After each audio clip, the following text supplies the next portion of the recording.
So, welcome to Intro to Genetics. I want to remind you guys that alleles are different versions of the same gene. So, let's start with our vocabulary. We have homozygous. Homo means same.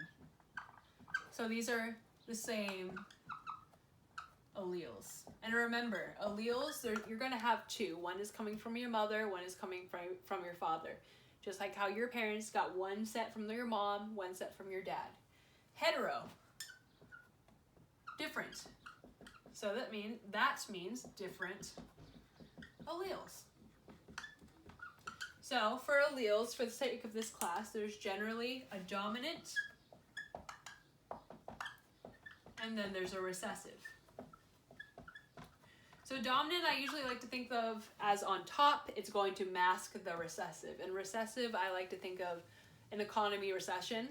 And that basically, if you think of an economy recession, usually you're going down, it's not looking great. So dominant basically covers the recessive. So like dominant's on top of the recessive. So let's just jump right into it. Just some things to keep in mind.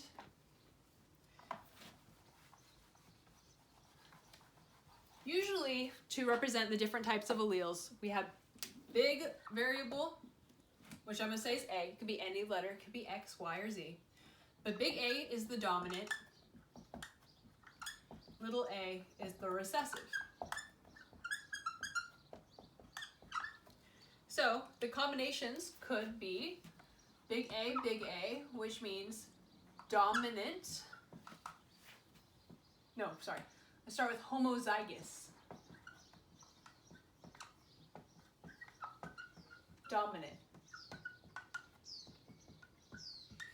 Homozygous, same.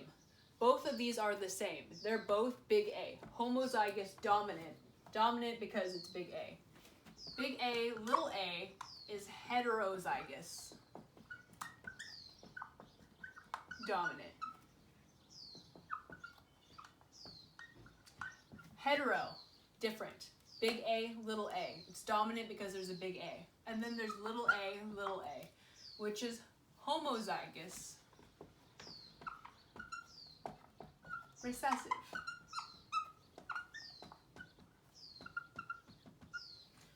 Both little a's, so they're homozygous, and they're recessive because there's not a big A. So let's start with our cross.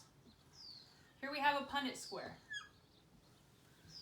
Punnett square, if I spell it correctly, probably not, used to find the genotype and the probability of having either genotype. So again, genotype I like to think of as genetic, gene, genetic. So that's your genetic makeup. Phenotype starts with a P, physical, P. This is your physical traits. It's your skin color, hair color, etc.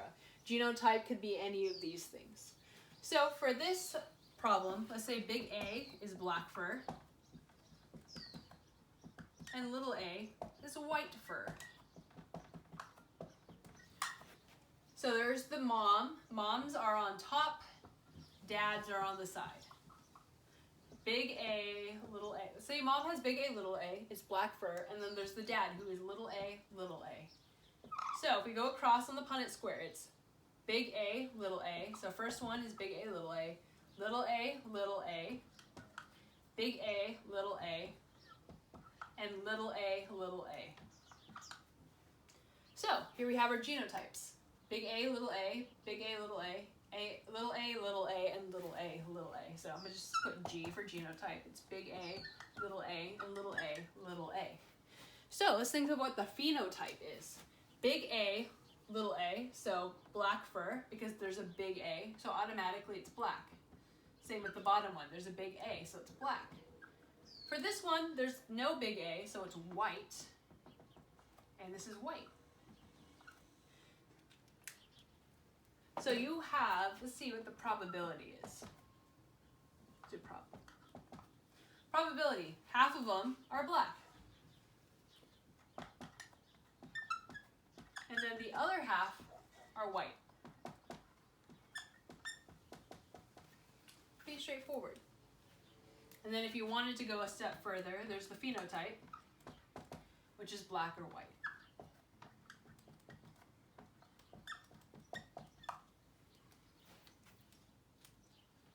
All right, it's pretty straightforward. Let's do another example of it.